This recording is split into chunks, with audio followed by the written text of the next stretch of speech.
right, folks, what is going on? This is 648 of the First and Frame Rate Show. I am VF Baller. We'll be talking about Georgia Southern and Atlanta Falcons football.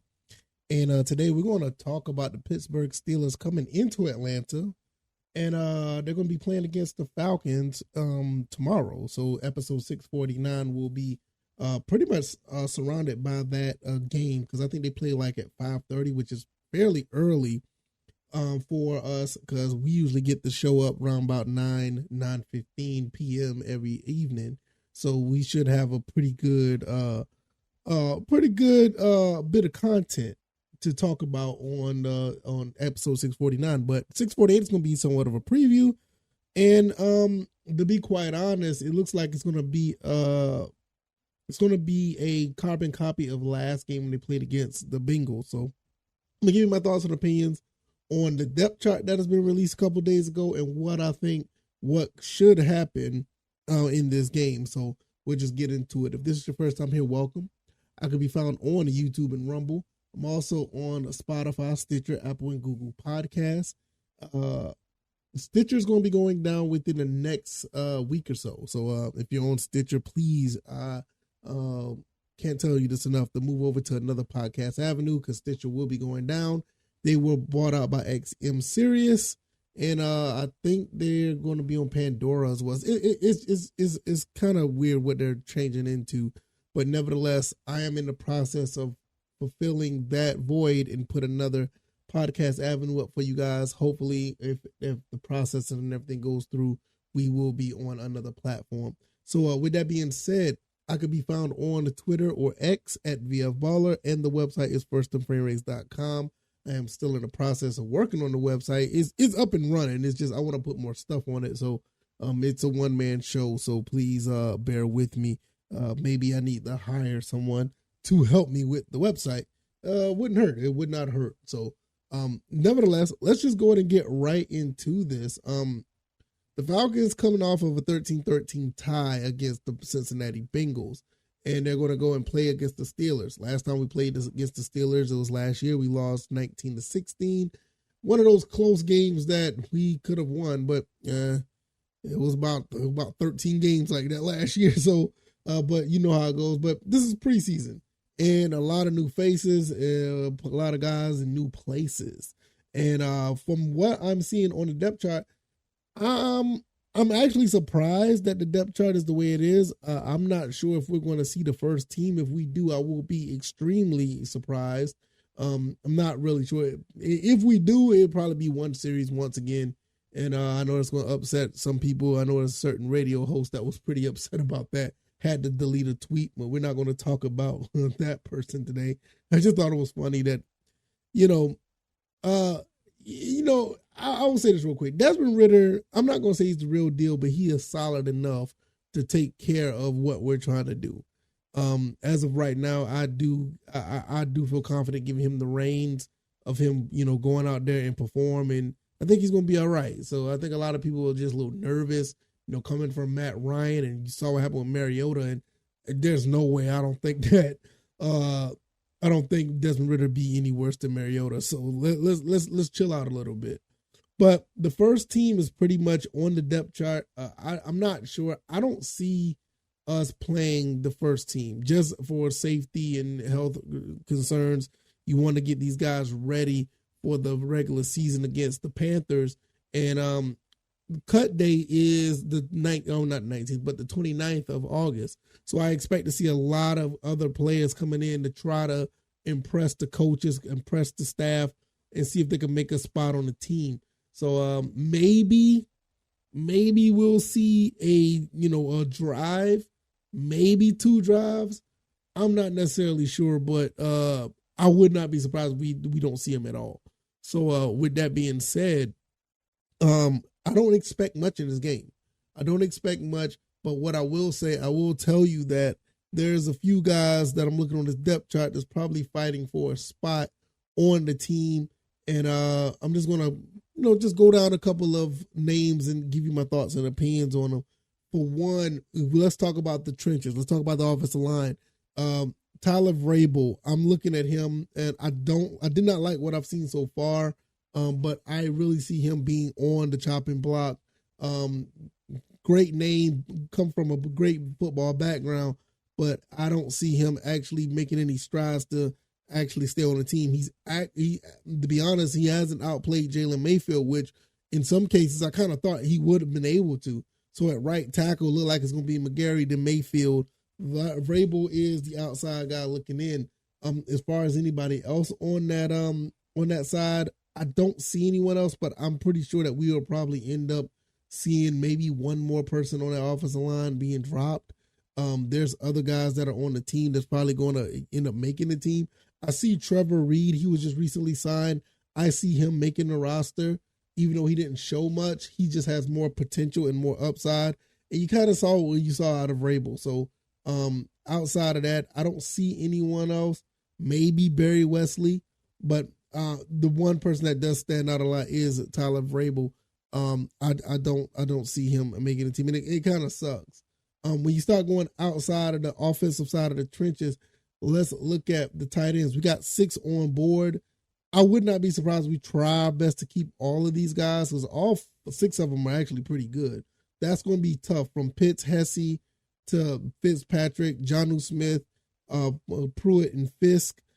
Smith and Pitts are not going anywhere. Fitzpatrick has shown that he could play. He had a few catches in the preseason. I probably would like to see him on the team. He has stepped up big time because he was like a special teams guy last year, and he's kind of like moved forward to actually catching some passes. Parker Hesse could be the outside guy looking in, if I had to guess. And he did play okay as well. But when you're looking at the depth chart and everything, I could see Hess or Fisk could be one of the guys that could drop. But it's a toss up on that. But I do like Fitzpatrick. His stock is going up, and I can see how that could be could play out. Now, when you look at receivers, we got a lot of them. We got 6, 7, 8, 9. Let's see, 7, 8, 9, 10 receivers on the depth chart right now. I do see Arcega Whiteside making the team. Kadero Hodge, I don't know. I didn't see much out of Kadero Hodge this preseason. I'm not sure about that. He is a fan favorite. Him and Mac Hollins are close, but I'm not really sure. Keelan Harris, didn't see much from him. One person I was kind of disappointed in is Zay Malone.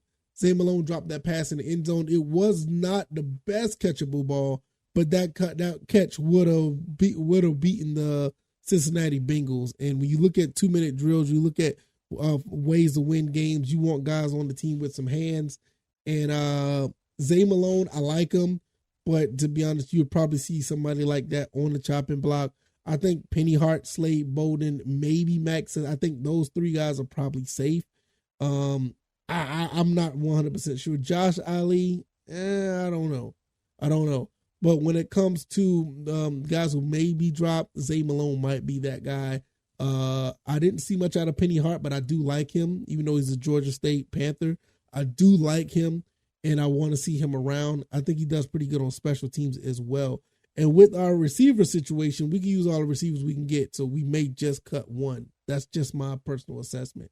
Fullbacks, I don't think the fullback is going to be touched. I think Smith and Rakovich is going to stay on the team. When it comes to running backs, we got 5 on the roster right now. Patterson, Algier, Bijan Robinson is safe. I cannot pronounce his last name, so I'm not going to do it. I'm just going to call him by his first name. Godwin looked really good with the second and third string. Carlos Washington looked good too, and there's a lot of high praise for Carlos Washington. One of these 2 guys will probably end up on the practice squad. I can see that pretty easily, because you got to think about it. Coach, he wants to run a 2 or 3 man running back situation like he did last year. We had Cordell Patterson, we had Tyler Algier, and we had the other guy. Oh man, I forgot his name. I just did an episode on him. But we had the third guy. He ended up tearing his Achilles, and he's gone. I mean, I know somebody in the comment section of the show will tell me, that's on YouTube, will let me know who he is. And goodness, I forgot his name. I'm not really good with names. That really sucks. So like I said, they try to run a 3-man show when it comes to running backs. So you got to think about it. Cordell Patterson, the sun is starting to set on him. Don't get me wrong. I think he's still very, very valuable for the rest of the season. But you got to understand that we could be in a situation where I don't see us drafting another running back coming in the following season unless something drastic happens. So one of these guys, Kyle Washington or Godwin, could possibly just be on the practice squad, just ready to go. And you just got to think about it, because I don't think we're going to re-sign Cordell Patterson after this year is over. When it comes to quarterbacks, I think all three quarterbacks are going to stay on the team. I don't see it's going to be really hard to get to hold on to Logan Woodside. He looked really good. So that's going to be a tough one. Jumping over to the defense, let's look at the trenches once again. Start with the defensive linemen. We got three positions. We basically run like a hybrid 3-4, and we got a lot of guys here. A lot of guys. What I'm seeing here is Joe Gaziano maybe not making the team. Albert Huggins probably not as well. I do like Zach Harrison. Timmy Horn actually looked pretty good too. He could be a stock up type of guy. You also I don't see Laquel London. I saw him do a little bit. I think that was him on the field last game. He done a little bit of something, but I think Timmy Horn really showed what he can do. So between him, Joe Gaziano, I think Joe Gaziano is going to be beat out by Zach Harrison as far as the backup. Zach Harrison has been looking really, really good. So we're probably going to lose a handful of guys over there. I don't know, but it's just a couple of names that stand out right there. Let's see. Caden Ellis, the inside linebackers, go to inside linebackers, and we'll go from there. Inside linebackers, Caden Ellis is obviously he's going to be on the team. Him, Troy Anderson, Bud Dupree, Arnold Ebiketie, they're going to be the linebackers. Now, I'm going to tell you this right now. I'm not a really big fan of Arnold Ebiketie being outside linebacker. I'm just not. I like him being an edge rusher. So if they're going to move him down on the line more, I think that's going to benefit him a lot. So I guess with the 3-4, he's going to be a little bit closer to the line, and that's going to be really good. Him and Bud Dupree should give a lot of pressure to the quarterback this upcoming season. Now, when you look at the other linebackers, I think Tay Davis played very well. Mike Jones Jr. is another one that played pretty good. Frank Genda, I'm not too sure. He's kind of a so-so. I don't know. D'Angelo Malone, I hate to say it, man. D'Angelo Malone's kind of been an outside guy looking in. Do I think they cut him? I'm not sure, but he's been the outside guy looking in. You let guys like Mike Jones and Tay Davis really set the stage. Nate Landman is another one, a guy that was undrafted last year that really stepped up to be the backup behind Troy Anderson. He looked pretty good in preseason as well. Ogundeji is the backup for Arnold Ebiketie. I'm not sure. I thought he was injured, but I'm not sure. Can't remember. I have to go back and look. So the guys who stand out, Tay Davis and Mike Jones, these guys looking really good. So D'Angelo Malone, maybe this is the game that he comes in to play in preseason and be the guy that steps up for, I'm not going to say step up, but play more in this preseason game. When it comes to the cornerbacks, let's see. I don't see any issue with what I see on the cornerbacks. Breon Borders, so-so. He could be the only one I could really see that was a little so-so throughout the entire, preseason so far. He's probably going to get more reps on the team, on this game as well. DeMarco Helmets has made the team. And there's no, and Jalen Hawkins better be very worried. I think DeMarco Helmets made this team. And he's had a phenomenal preseason, and there's no way that they cut him. Bless Austin, didn't see much out of him.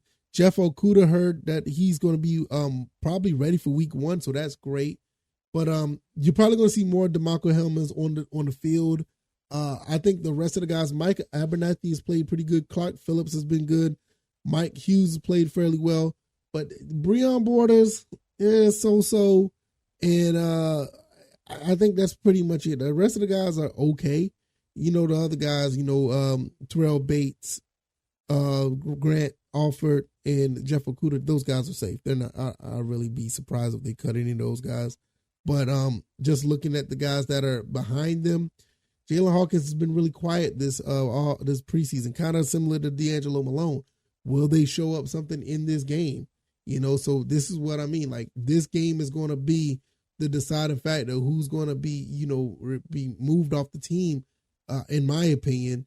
So a lot of these guys are probably going to get a lot of playing time. So the guys that I named, they're going to be the ones that you probably see more of this game coming up tomorrow. And it's going to be really interesting, So, but those are the guys that I named that I feel like they're going to be on the chopping block. I did name some guys who did step up. Like I said, Timmy Horn looked really good as a backup. You also had John Fitzpatrick, the tight end, looked pretty good. Even Abernathy played okay. Cornell Armstrong wasn't bad either, and I can't say any much more about DeMarco Hellmans. So it's going to be really interesting to see how this plays out. So let me know what you guys think. I'm really, really interested to see how this goes. I'm going to be watching the game and give my thoughts and opinions, and the game is over tomorrow. And that's pretty much how it's going to be for tonight. If you like this commentary, hit the like button, share this podcast, subscribe to the channel if you haven't already. What are you looking for in this game? I think all the guys that I mentioned are probably the ones I'm going to be looking at, seeing what they're going to be able to do, what they can pull off, if they're going to be able to make the team with their play. This is probably like their last chance to show what they can do. And also they may be showing off what they can do for other teams that may pick them up if they do happen to get cut. So it's always an audition when you're in the NFL. So it's going to be really interesting to see. So I could be found on YouTube and Rumble, also on Spotify, Stitcher, Apple, Google Podcasts. Find your way off of Stitcher by the end of the week, because Stitcher's going to be going down, and try to find another avenue to have the podcast on. So we'll see that from there. I could be found on Twitter or X at VFBaller. Over there, I'll talk about things that don't really make it to the show. And also, the website is firstandframerates.com. All right, y'all, I'm going to get up out of here. You guys enjoy the rest of your evening, and we'll be back to talk about the last preseason game of the season, and we'll just go from there. All right, y'all. Y'all be blessed. Y'all take it easy. All right, y'all. Peace.